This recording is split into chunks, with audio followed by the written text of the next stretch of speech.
ጽዬ በስተመጨረሻ አስታወሰች። ሆስፒታል አልሄድም አለች። ኢፍራታ አገባችሁ፣ አግብቻዋለሁኝ።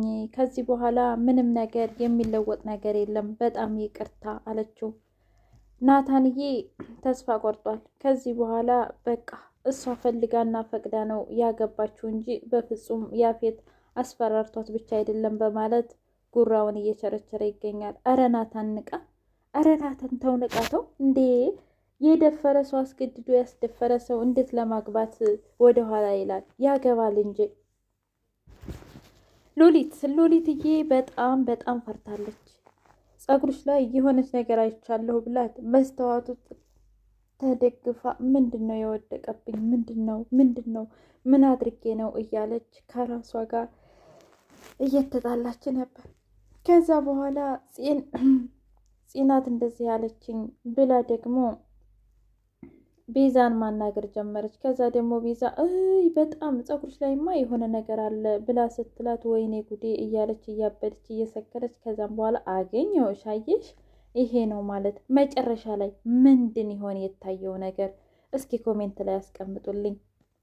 ኢፍራታ ከናታን አርግዛለች ባይ ነኝ። እናንተስ አርግዛለች ወይስ አላረገዘችም? እኔም የምለው በባለፈው ፓርት ላይ አይዞህ ልጅ ይኖረናል ብላ የለ እንደ ኢፍራታዬ። ስለዚህ ልጅ አላት። ይሄ ድራማ እየረዘመ ነው የሚሄደው ማለት ነው። በጣም ደስ ይላል። ውድና የተከበራችሁ የቻናል ቤተሰቦች እንዴት ናችሁ? ሁሉ ሰላም፣ ሁሉ መልካም። እኔ እግዚአብሔር የተመሰገነ ይሁን ሰላም ነኝ። ለዚህ ቻናል አዲስ የሆናችሁ ሰብስክራይብ በማድረግ ቤተሰብ የሆኑ ነባር ቤተሰቦች ደግሞ ስለምትከታተሉኝ ከልብ አመሰግናለሁ። ሐረግ ድራማ እንደቀጠለ ይገኛል። ገንዬ በጣም ተስፋ ቆርጣለች። እውነት ለመናገር ደሞ ዳግም እንዴ ለምን እንደዚህ ታያለሽ እናቴ? ያኔ አይደል እንዴ አንቺ ሁሉም ነገር ያልፋል ብለሽ ያልሽው?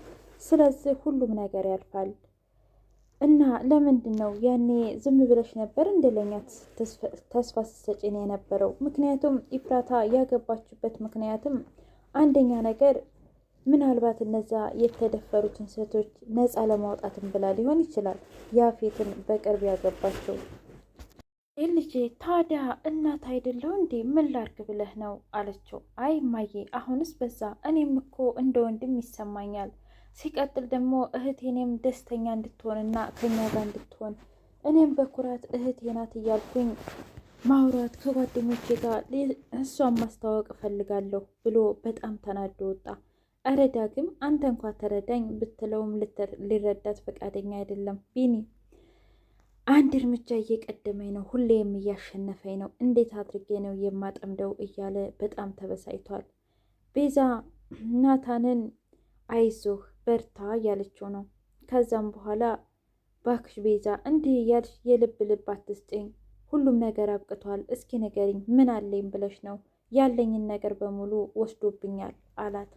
አይ ታውቃለህ፣ እስኪ ንገረኝ ኤፍራታ ከላይ ስትወርድ ከፎቅ ላይ ምን አየህበት? ተስፋ መቁረጥ አይደል? በጣም ተስፋ ቆርጣለች። ስለዚህ በሆነ ነገር እያስፈራራት ነው አለችው። ከዛም በኋላ አይ ቤዛ እንደዚህ አይነት ነገር አትበይ፣ አሁንም ቢሆን ዝም ብለሽ ነው አንቺ አይደለም እሷ ራሷ ፈልጋና ፈቅዳ ያደረገችውን ነገር እንደዚህ እያልሽ ተስፋ አትስጪኝ ሲላት፣ አይ እኔ በፍጹም እንደሱ ብዬ ተስፋ አልሰጠውኩም፣ እውነትን ነው የምነግርህ። ኢፍራታ በሆነ ነገር አስፈራርቷን ነው ያውሬ የሆነ ሰውዬ እያለች ነገረችው። ለማንኛውም አሁን እኔ መውጣት አለብኝ፣ ብቻዬን መጠጣት ነው የምፈልገው ብሎ አንድ ጠርሙስ መጠጥ ወይን በሙሉ ገልብጦ ጠጣው። መስከር እንኳ የለም፣ ፍንክች እንኳ አላለም። ጽዬ በቃ እኔ መተኛት የምፈልገው ኢፍራታ ክፍል ነው። ምንም ያህል ማስታወስ ባልችልም እንኳ ምንም ያህል ኢፍራታን እንኳ ባልወዳት፣ ነገር ግን እዛ ክፍል ብዙ ትዝታዎችና ብዙ ደስ የሚሉ ነገሮች አሉ። ደግሞ እዛ ክፍል ስገባ በጣም ሰላም ይሰማኛል በማለት ኢፍራታ ክፍል ሄዳ ተኛች። በመናጊስት አውጧት ሁሉንም ነገር አስታወሰች። ከዛ በጣም ይቅርታ፣ እንዴት ነው አሁንስ ዓይንሽን የማየው? ከዛ ካውሬማ እኔ አድንሻለሁ። በእርግጠኝነት በሆነ ነገር አስፈራርቶች ነው እንጂ በፍጹም አንቺ ያፌትን ልታገቢው አትችይም በማለት ራሷ ጋር ጥያቄ ፈጥሮባታል። ከዛም በኋላ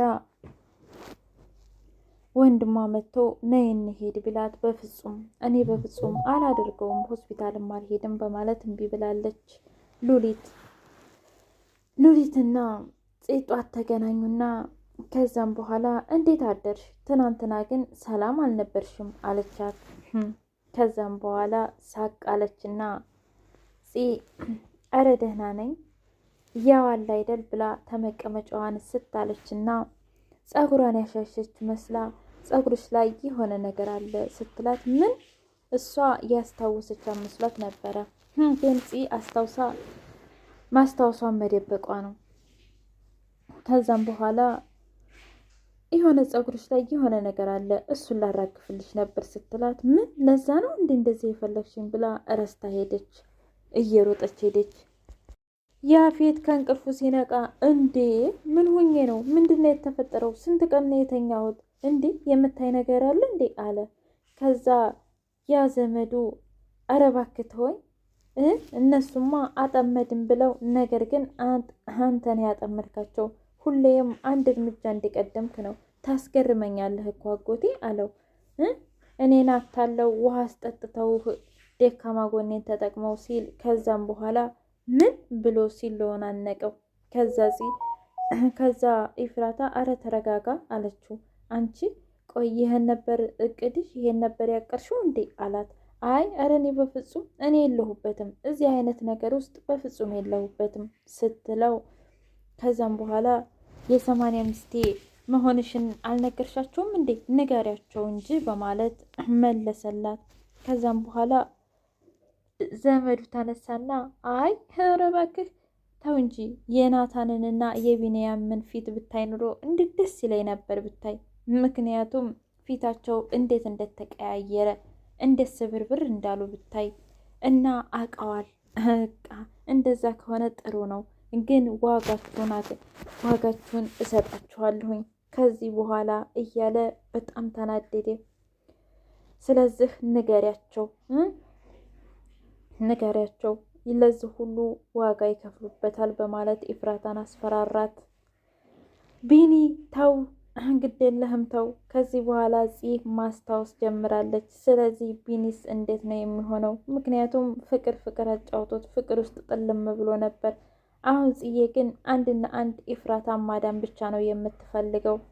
ወንድሟን ሳይቀር የእውነት ቤዛ ተቀይራ ነው ወንድሜ ወይስ ደግሞ እያስመሰለች ነው በማለት ጠይቃለች። ናታንም ደግሞ አሁን ስለሱ ነገር ማውራት አለብን? በፍጹም ማውራት የለብንም እባክሽ ታይ በማለት መልስ መለሰላት። ገኒ ምን ላርግልሽ ልጄ? ስትደፈሪ ከጎንሽ አልነበርኩም፣ ስትዳሪም ከጎንሽ አልነበርኩም እያለች ራሷን እየወቀሰች ነው ያለችው። ዳግምም ቢሆን ኧረ ተይ እማዬ ሁሉም ነገር ያልፋል ቢላት እንኳ በፍጹም እንትን ልትል አልቻለችም። ከዛ ዳግም እንዴ አንድ ጊዜ ታስታውሺ ከሆነ ሁሉም ነገር ያልፋል ብለሽ የሆነ ነገር አንብበሽልን ነበር፣ የሆነ ታሪክ ነግረሽን ነበር በማለት ወደ ኋላ ተመልሰው የቢንያም መታሰር፣ የናታን መታሰር፣ የናታን መፈታት እንዲሁም ደግሞ ከኢፍራታ ጋር መደባደቧ ብዙ ነገር ብቻ እያስታወሰች ሁሉም ነገር ያልፋል። ምክንያቱም ዛሬ የወደቀ ነገ ቀና ይላል፣ ዛሬ ቀና ያለ ደግሞ ነገ ይወርቃል፣ ዛሬ የነገሰ ነገ ስልጣኑን ይለቃል፣ ይዋረዳል እያለች ሁሉም ነገር ያልፋል በዚህ ውስጥ እያለች ነበር። ያኔ ቤዛ እያስቸገረቻት ስለነበረ ሁሉንም ነገር ለእኔ መተው አለብሽ ናታን የኔ ብቻ ነው ብላ ታስፈራራት ስለነበረ ገኒ ጋር ሄዳ ነበር። ምክንያቱም በቃኝ፣ ከዚህ በኋላ ሁሉም ነገር በቃኝ፣ አልቻልኩም፣ የምኖርለትም ነገር የለኝም በማለት ተበሳጭታ ነበረ።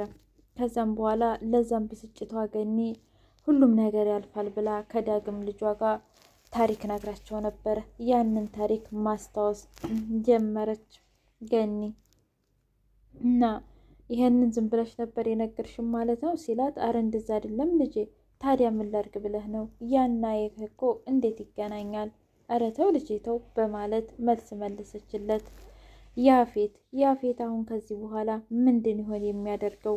ምክንያቱም ሁሉም የእሱ ጥላት ናቸው። እቤት ያለችው ሰራተኛ ኤፍራታ ራሱ አንተን አግብቼ ከዛም በኋላ ቤቴን በራሴ ስም ካደረግኩ በኋላ አንተን እስር ቤት አስወረውርህና ናታንን ደግሞ አገባዋለሁኝ፣ የነ ናታንን ቤት እመልሳለሁኝ በማለት ኤፍራታ ሞክራ ነበር። ጽጌ በቃ ደርሼልሻለሁኝ፣ ከዚህ በኋላ ማንም አያስቸግርሽም፣ ማንም አያጨናንቅሽም፣ ሁሉንም ነገር አብረን ነው የምንደመስሰው። ያፌት አታሎሽና ያፌት አስገድዶሽ መሆኑን ያገባሽው አውቃለሁኝ፣ ሁሉም ነገር ገብቶኛል፣ በጣም ይቅርታ። ነገር ግን እንዴት አድርገሽ ይቅርታ እንደምታደርግልኝ አላቅም፣ ብዙ ነገር አዋርጅሻለሁ፣ አሰቃይችሻለሁ በማለት መልስ ሰጥታለች። የያፌት ጓደኛ ከዚህ በኋላ እውነፂን ይቀርባት ይሆን ቢኒን ለማናደድ ወይስ ደግሞ አይቀርባትም? ፂስ ቢሆን ማስታወስ ስትጀምር ቢኒ የውሸት ፍቅረኛዋ እንደሆነ ባወቀችበት ሰዓት ምን ይሆን? እውነት ስሜቷ ተመሳሳይ ይሆን? አሁንም ቢኒን ተወደው ይሆን ወይስ አትወደውም? ኮሜንት ላይ ያስቀምጡልኝ። ገኒዬ እንግዲህ ወደፊት የልጅ ልጅሽ ሊመጣልሽ ነው። ስለዚህ የግድ መታገል አለብሽ። የልጅ ልጅሽን ማቀፍ አለብሽ ማለት ነው። እና ውድ ቻናሌ ቤተሰቦች የዛሬው ድራማ ሐረግ ይህን ይመስል ነበር።